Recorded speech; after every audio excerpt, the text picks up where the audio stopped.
Alright, so we're back. Yo, I ordered that guivo bushing. I realized that last night in the video, I was hella tired, and when I spun the coilovers, I ended up spinning them down instead of spinning them up. So we gotta actually compress this ring to raise it on race lines.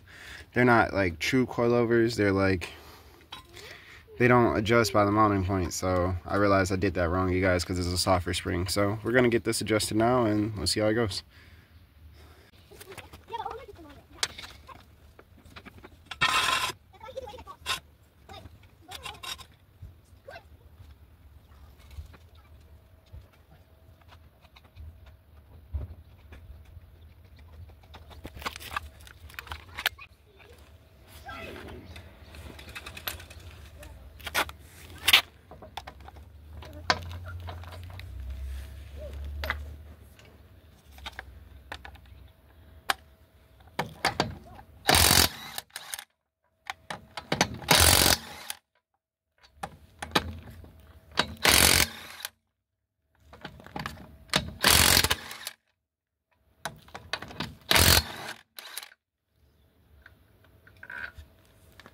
These should come off fairly easy because I already took them off. Going off. Go to the other side. Snatch it on.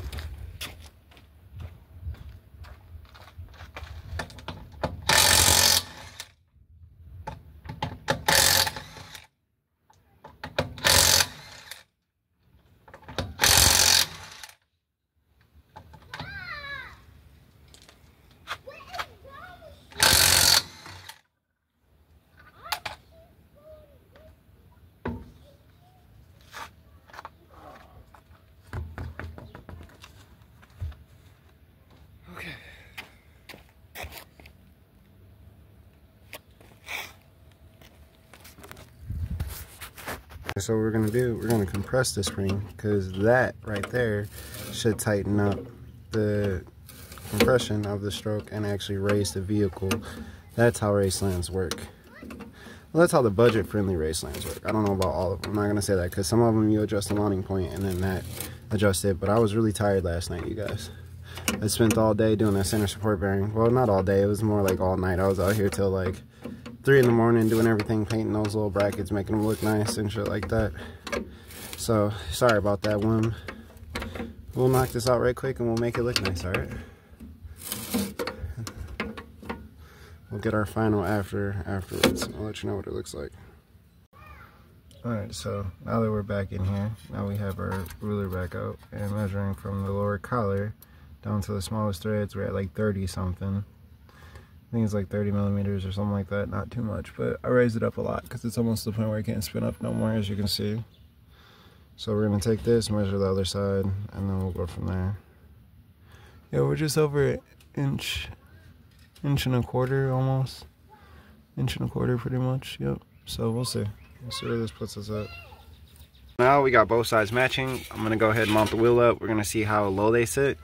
I'm trying to figure out, I might end up using the jacks to like push the wheel up into the wheel well and then see what it sees under load. Or maybe I might just let her down. I just don't want to have to put her back up in the air again. We'll find out. We'll see. Okay, so we raised it up. And of course, one side looked too damn good to be true, like it actually raised up. But come to find out, man, I just want to say, fucking Chase, dude. You sold me this car, Chase. And look, the fuck did you do? You see that arrow? You see the arrow right there? Where it shows you where it's supposed to be pointing? Oh, let's go to the other side. Let's see if Chase put the coilovers in right. Oh, Chase. Oh, where is that arrow for the top hat? Oh, no wonder why the car doesn't sit correct. Because you fucking installed the top mounts wrong. They're original OEM top hats. So how you fucked this up, only God knows. So we're going to fix this right now. I'm going to drop one coilover, put it back in, see how it goes. I feel like the car should have sat up a lot higher, and that's why. Alright, I'll be right back, you guys. I can't believe this kid. He had the drive shaft bolts loose. He had fucking top hats installed wrong. Look, dude. Fucking man, I tried to support you, dude. I paid you all that money for this car thinking you were a good, halfway decent fucking person, bro. I feel like you threw this shit together with your eyes closed, man. You Helen Kellered this shit. Don't be Helen Keller, bro. So now I figured out why the suspension was always uneven. So now I lowered the strut mount, readjusted it to the right pin position. So that way it matches up with this side. And the same way they had all the camber taken out, I'm gonna take the camber out just so it's like not hella cambered and burning through tires as fast, even though it's going to probably do that anyways. But this should help a lot better.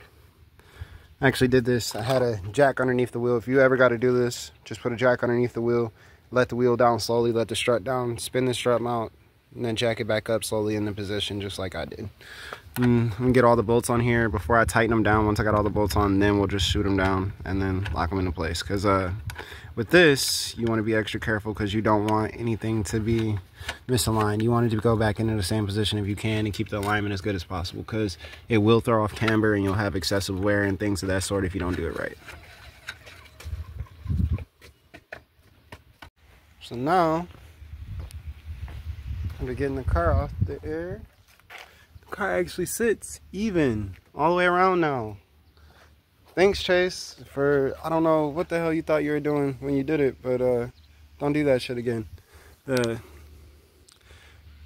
I'm like, think if anything now, I might have to raise up that side a little more just from seeing the way the front end sits.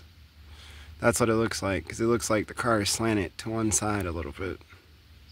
So we're gonna raise that side up, and I think we might be close to being good. But that explains why the wheels weren't lining up after doing all those measurements, because now the car sits sort of flush. It's like pretty damn close. It's like right there to the tire tread where it lines up at.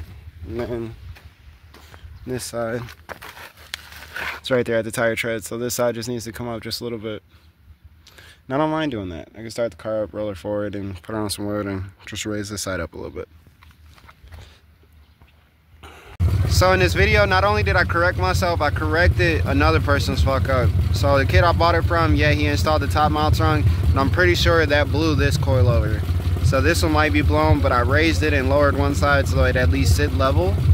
And we're gonna ride it out like that for a bit until I fix this guibo and we'll buy a new set of coilovers for it. But still, I like this M-Tech front end because, don't get me wrong, mine's nice, but the M-Tech just looks so much better. All right, catch you guys later.